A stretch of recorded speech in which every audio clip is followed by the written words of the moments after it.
ragot, du commérage, du qu'en dira-t-on, une fake news, un dédicodou en turc, gossip en anglais, chisme en espagnol, la fumée d'un bruit, comme le définit Victor Hugo. Aujourd'hui, je vous invite à réfléchir sur ce qu'est la rumeur. Je suis Luis Ernesto Gomez pour CESPROD, solutions, formation, accompagnement en communication et management. C'est le podcast numéro 15 de la prise de parole en public.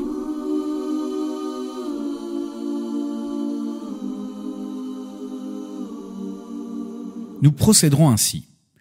Nous nous poserons la question de ce qu'est la rumeur, sa définition propre. Ensuite, est-il possible de lutter contre elle ? Enfin, nous définirons les dispositions possibles dans le cadre de la prise de parole en public. Je me suis inspiré pour ce podcast d'une série d'articles diffusés sur le site de l'INA. Vous trouverez les liens dans la description. Pour la définition de la rumeur, j'ai trouvé dans le Larousse « Ensemble confus de bruits, de sons, de voix provenant d'un lieu où de nombreuses personnes sont rassemblées ». La deuxième « Nouvelle, bruit qui se répand dans le public, dont l'origine est inconnue ou incertaine et la véracité douteuse ». Exemple, des rumeurs de guerre. Son étymologie, le mot vient du mot « rumor » en latin, qui veut dire « bruit vague ». Maïté Billoré, maître de conférence à l'université Jean Moulin Lyon 3, docteur en histoire et civilisation médiévale, s'est penchée sur le sujet. Elle a co-dirigé l'ouvrage « La rumeur au Moyen-Âge, du mépris à la manipulation, 5e au 15e siècle », Rennes, Presse universitaire de Rennes, 2011. De son article que j'ai lu sur l'INA, j'ai pu noter quelques caractéristiques de la rumeur. La rumeur apparaît dans un contexte exceptionnel où la vie, les routines sont bouleversées. Elle vient compenser un défaut, un manque d'information qui nourrit l'angoisse et l'anxiété, sûrement due à la peur originelle de l'inconnu. Je la cite, « Spontanée, elle naît d'un fait réel et crédible, déclenche l'imaginaire collectif et font émerger des représentations stéréotypées qui n'ont plus qu'un lointain rapport avec les faits. » Cela me rappelle la réflexion qu'engage Roberto Caldini, qui a écrit un ouvrage « Influence et manipulation ». Cela s'apparente à la preuve sociale, c'est-à-dire, par exemple, si c'était vrai, cela ça saurait. Et la nécessité aux personnes d'automatiser leur perception analytique, qui se résume autour d'un syllogisme d'apparat. La rumeur au Moyen-Âge se transmet du bouche à oreille, et surtout par les canaux non officiels. Elle renforce alors le lien entre les individus et manifeste l'appartenance à un groupe culturel et social. Elle devient aussi un instrument de manipulation sur un public ciblé. Elle intervient sur les valeurs de la société, l'honneur, la réputation, la solidarité. Elle mêle information et désinformation. Alors comment lutter contre la rumeur ?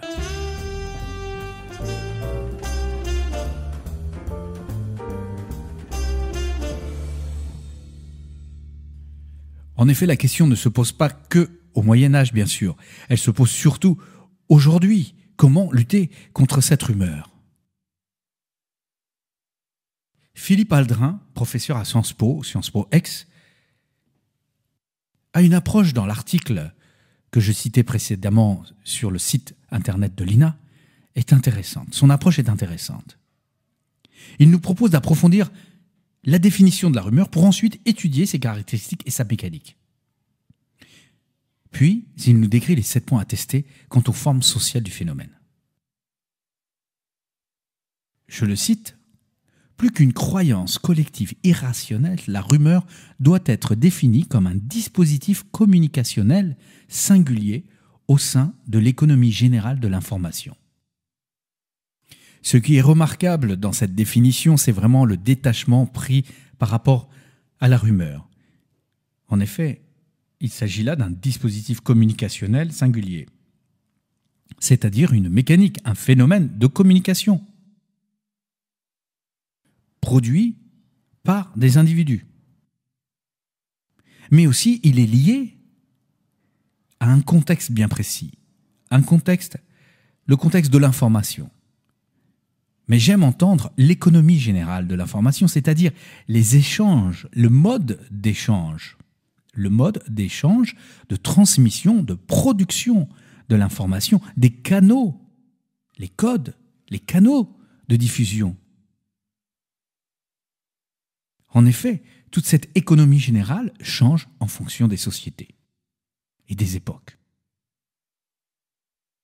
Donc ce dispositif singulier, ce phénomène produit par des individus, évolue aussi en lien avec son contexte et son contexte économique de l'information. Entre guillemets, bien sûr. La rumeur est un sujet délicat sur lequel les sociologues ont compris qu'il fallait s'intéresser, puisque ce sont les individus qui produisent, qui colportent la rumeur. Alors, il est intéressant de se poser la question. Qui sont-ils ? Pourquoi le font-ils ?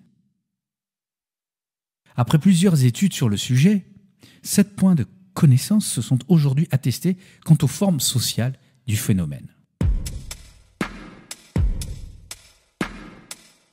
Avant de les évoquer, je voudrais vous décrire un schéma sur la rumeur. La rumeur est non vérifiée. La rumeur est en lien avec l'actualité. Et surtout, elle se diffuse hors des canaux officiels, des référents informatifs. Elle est donc clandestine. Elle se diffuse dans la clandestinité.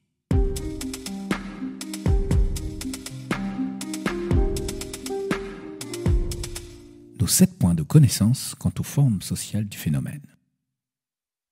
Le premier, le récit doit avoir une parfaite, rapide corrélation et signification avec le groupe qui la diffuse. Le deuxième, les thèmes narratifs, la faute, la trahison, le complot et le mal dissimulé, sont favorisés par l'aspect alternatif et clandestin de la rumeur. Le troisième, il s'agit de la théorie, selon Elias, 1965, du in-group, out-group. Le in-group, c'est ceux qui critiquent, qui produisent la rumeur, et le out-group sont les autres. On s'aperçoit alors que la rumeur se mêle avec le sentiment d'appartenance et l'identité collective.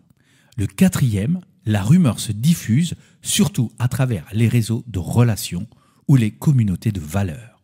Le cinquième, c'est tenter collectivement d'interpréter une situation inhabituelle ou un événement laissé inexpliqué par les canaux officiels et publics de diffusion des nouvelles. Le sixième, le besoin d'informations urgentes car la situation est extraordinaire.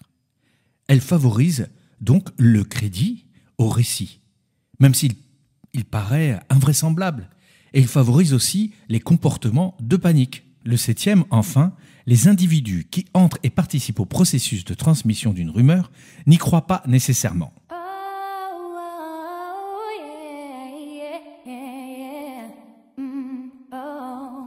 Notre économie de l'information, nos codes, les formes de diffusion de l'information actuellement subit une révolution, la révolution numérique ou digitale si on peut dire.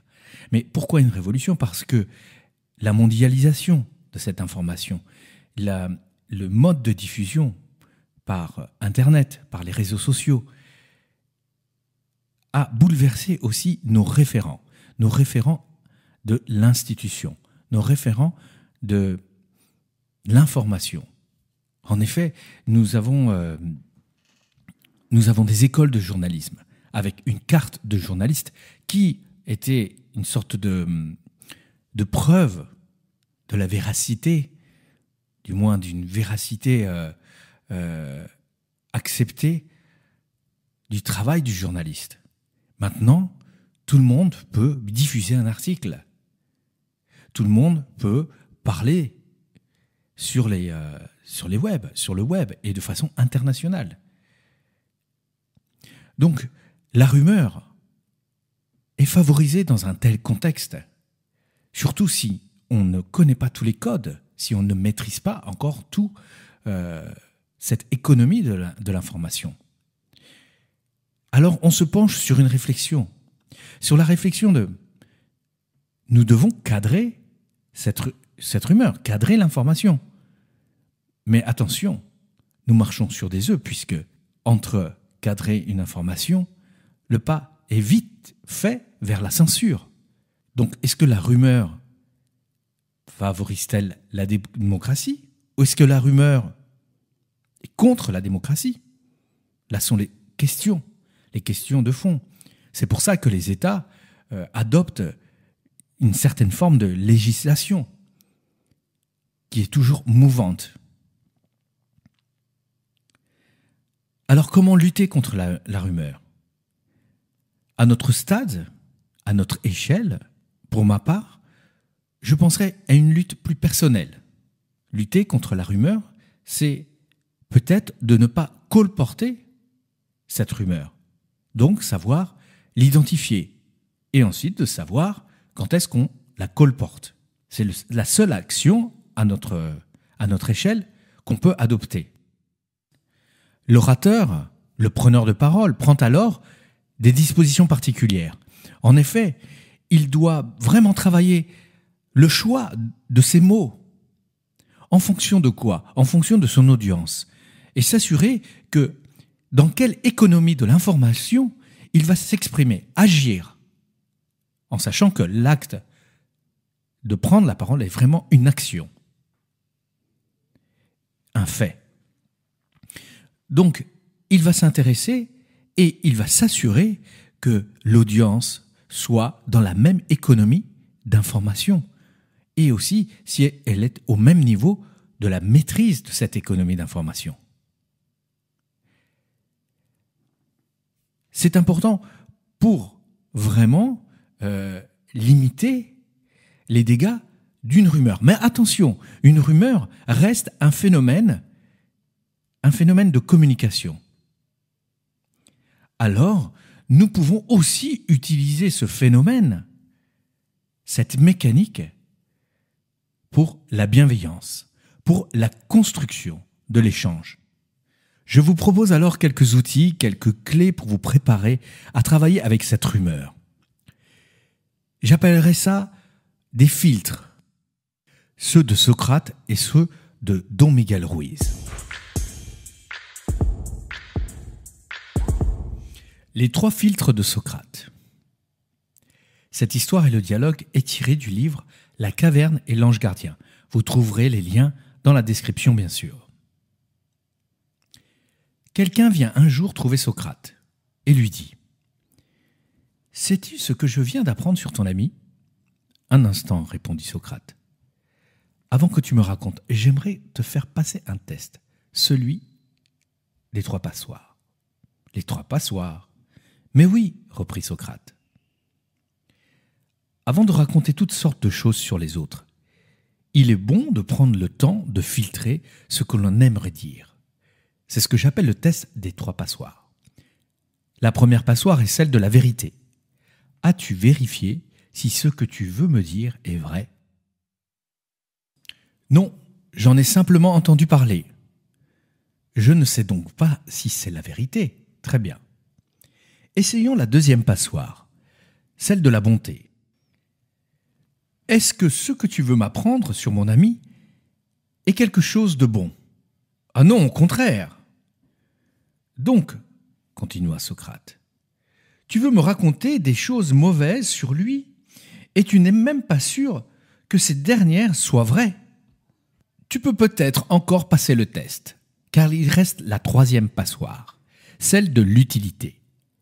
Est-il utile que tu m'apprennes ce que mon ami a fait? Non, pas vraiment. Alors, conclut Socrate, si ce que tu as à me raconter n'est ni vrai, ni bien, ni utile, pourquoi vouloir me le dire? Les 3 filtres de Socrate sont la bonté, la vérité et l'utilité. Voici les 3 questions. Es-tu absolument certain que ce que tu vas me dire est vrai?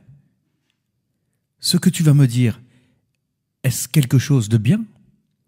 Ce que tu vas me dire à propos de mon ami, va-t-il me servir?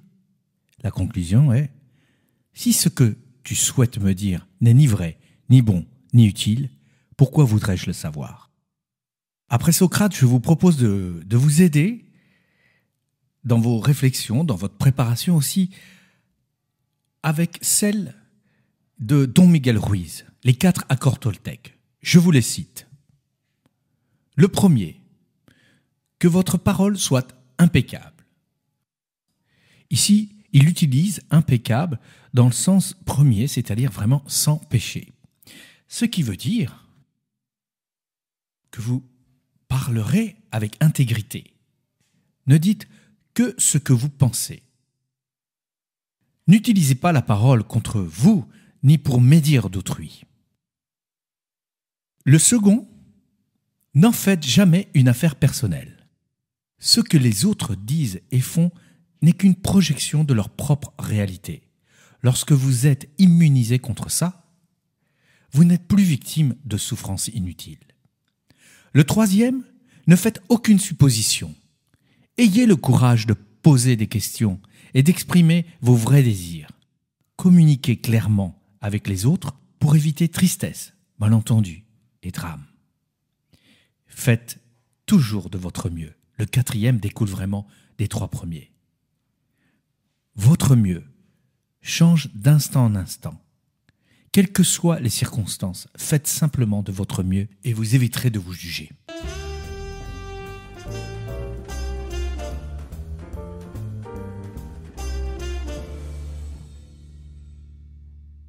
Nous approchons de la fin de notre podcast numéro 15 sur la rumeur.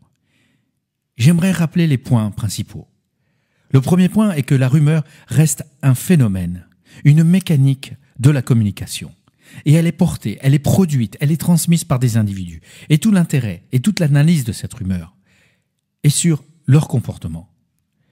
Pourquoi, comment ils font pour produire cette rumeur.